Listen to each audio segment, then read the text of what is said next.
Welcome to Countdown to Infinity, a Marvel's Avengers podcast. We talk all things Marvel Cinematic Universe, including the movies and TV shows. And as we await the release of Secret Invasion later on, we are going to be talking about some MCU news. So this is going to be a quick news alert app. My name's Emmanuel, and I'm excited to talk to you about some of the latest developments in Marvel Cinematic Universe projects that are coming down the pipe. Before we get into it, though, you can head to patreon.com/delphinpod, DELFINPOD, and listen to exclusive episodes of this show and other things there. We've got some video podcasts. So if you ever wonder what we look like while we're podcasting, John, Drew, Brent, and myself are there live. So you can see us if you want to. If you don't, you can close your eyes and press play, I guess. Or I guess just listen to a regular podcast. But it's all there. And we're also talking about Star Wars right now because the newest episode of The Mandalorian has released. We just finished talking about The Bad Batch. So if you are a fan of Star Wars, we've got all that stuff. Just look for The Countdown Strikes Back on all podcast, I guess, mediums, or what is it? Podcast outlets? Okay, enough of that because this is the Marvel podcast. So we're talking about Marvel. And there's some pretty big news that happened recently, especially this week. So let's get into it so that you're prepared to know what's coming down the pipe. The first thing we'll talk about is Ant-Man 3 Quantumania. We talked about that podcast a lot. There's 3 or 4 podcasts on that. If you want to listen to that, you can. But this is with regards to when that movie will be available to stream at your home on Disney+. So we've been really used with Black Panther Wakanda Forever and other Marvel releases that it happens pretty quickly. But it looks like, especially with the return of Bob Iger, that these windows might be getting a little bit longer. And I'm going to give you some dates for Ant-Man 3 Quantumania, just in case you love that movie but don't want to watch it in the theaters again, or want to own it. On the 18th, that's pretty soon. That is in a couple of days, in a week, Ant-Man 3 Quantumania will be available on video on demand, but will not be available for streaming, which is really interesting. Normally that release has been connected, so it comes out on VOD the same time that it's available streaming. This time, though, it will not be. So if you want to watch it next week, you'll have to pay for it VOD, and the Blu-ray release will be May 16th, which is important because normally normally the physical media release is really close to when it comes out on streaming, but who knows? It could be even further from there. But it makes sense for a movie like Ant-Man 3 Quantumania. You figure a lot of people are going to want to watch it again at home or buy the Blu-ray, especially if there's like some kind of steel book. I don't know if y'all do steel books or those cool looking covers or exclusive covers for Blu-rays if you collect that. But we'll have to see. This may be something going that's going to happen moving forward with these movies. They may not be on streaming right away. And it just makes sense. They make more money if you pay for it every time. But we'll have to see if it continues after Ant-Man 3. But next week, it'll be on VOD if you want to watch it at home. Okay, I would say the next biggest piece of news this week was the fact that former owner and chairman of Marvel Entertainment, Isaac Perlmutter, was let go from the company this past week. Kind of not a massive figure in the current MCU, considering that Bob Iger put Kevin Feige in charge of Marvel Studios, which handles all the movies and TV shows.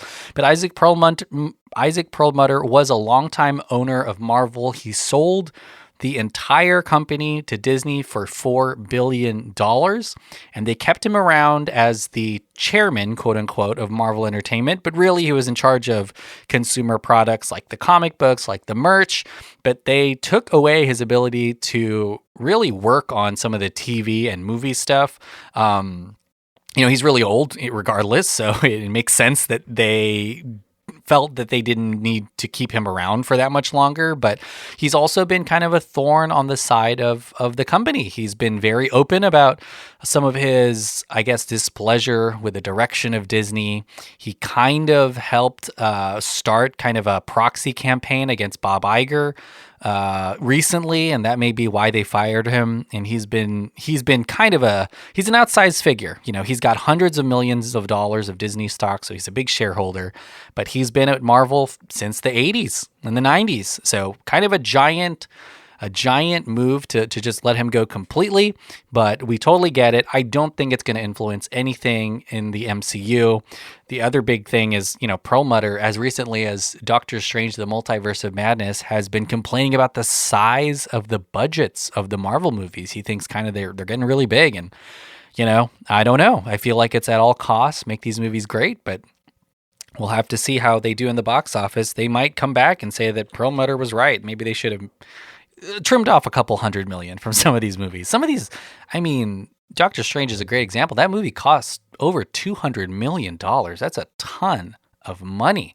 And, it's got to do much, much better. But we'll have to see what happens. There is not really a power vacuum because as the chairman of Marvel Entertainment, he kind of had a very slight amount of things he oversaw, and there's a CEO now that is focusing on kind of that branch. But Isaac Perlmutter, interesting guy. He was in the Bob Iger book, that biography that I read. There's some crazy anecdotes. You don't even have to look that hard to find them.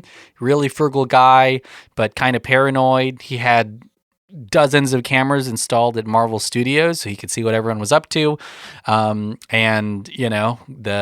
very different kind of management. I think Iger has also said he wants to return a lot of the control to the creatives, and that means probably leaning on Kevin Feige more so than some of the business people at Marvel. But Isaac Perlmutter, gone from Marvel, gone from Disney as well, after decades kind of being a part of that whole thing. All right, let's talk about some movies. Well, actually, let's talk about this. It's Star Wars Celebration right now. Like I said, we have a Star Wars podcast. If you want to listen to us talk about Star Wars, we actually have an episode about Star Wars Celebration, talking about all of the things that were announced, including those movies and those TV shows. But there is talk now of Marvel having a similar kind of focused Comic-Con or an event.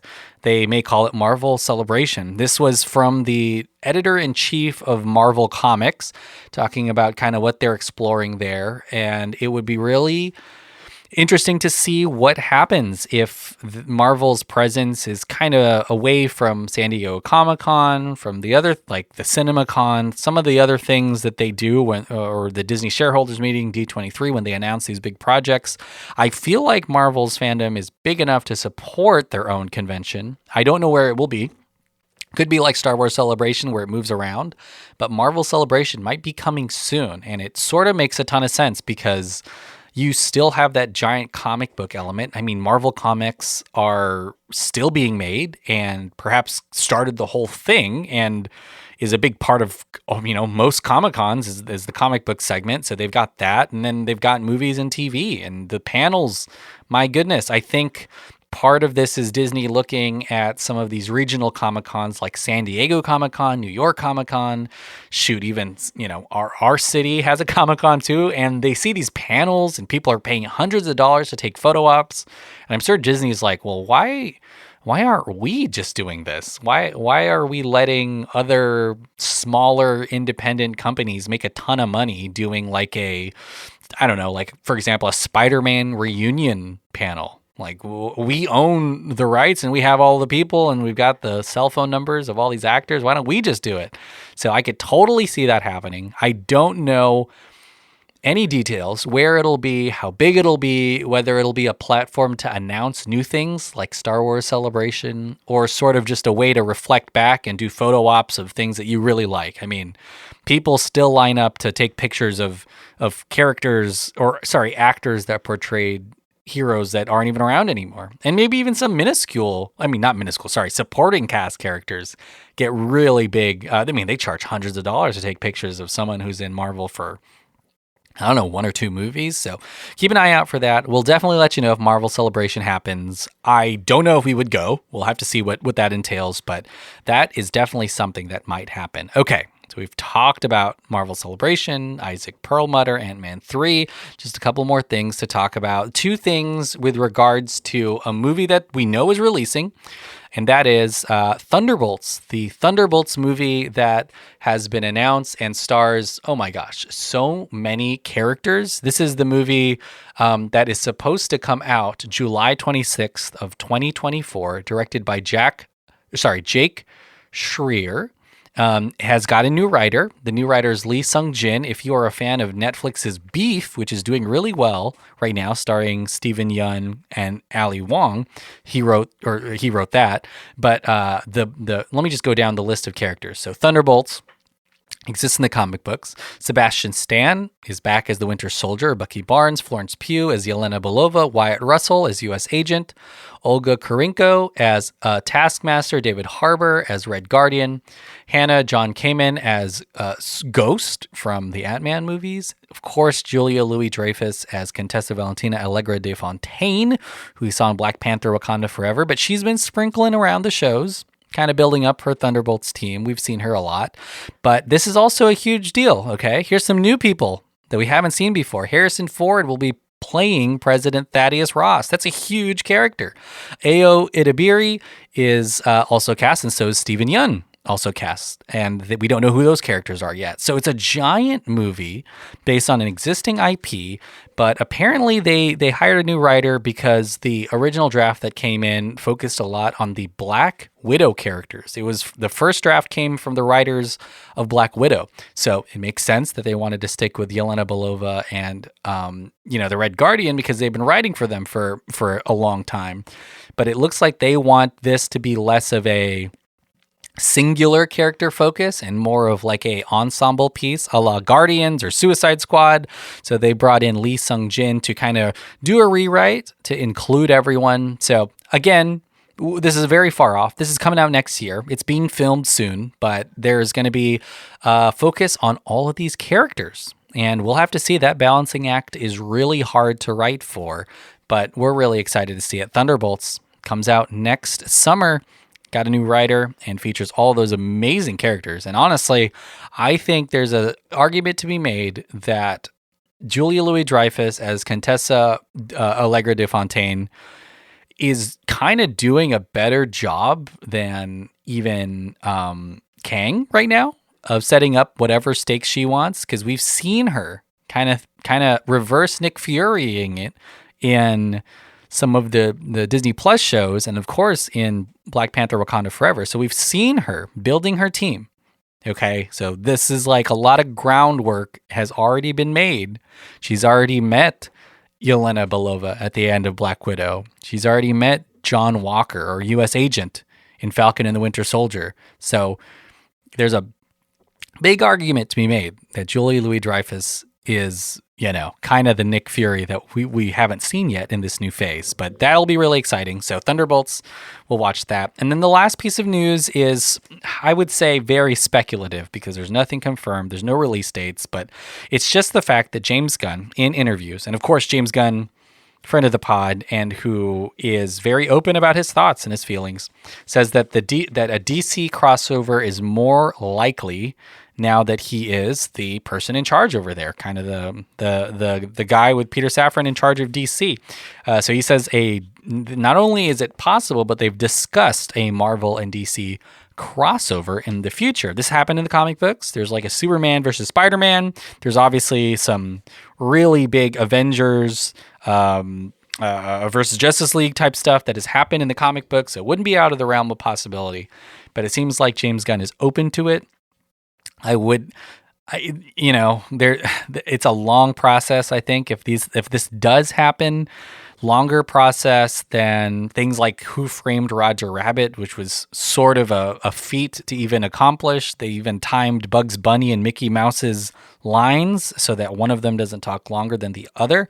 And I think it's going to be similar here. I think they're going to be very protective of all of their IP. I think Spider-Man, especially now that Spider-Man's kind of also Sony, not even Disney, but they'll be very protective of their key pieces, the Hulk, Spider-Man, Iron Man, all of that stuff they'll be very protective of. And at the same time, DC with especially Superman and Batman, who can kind of stand on their own, but all of their other characters, they'll be very protective about who's involved, how big that's going to be.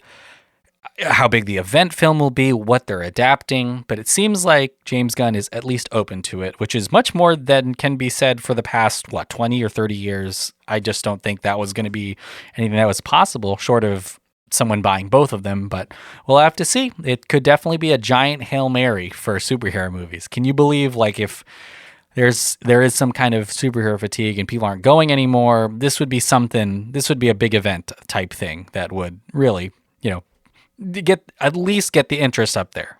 I don't know if it would work, because if people don't like superhero movies, even a DC Marvel thing, I mean, that just screams a ton of superheroes, but we'll see. It'll definitely be something that might happen. But that's it. Those are the big pieces of news for the last week.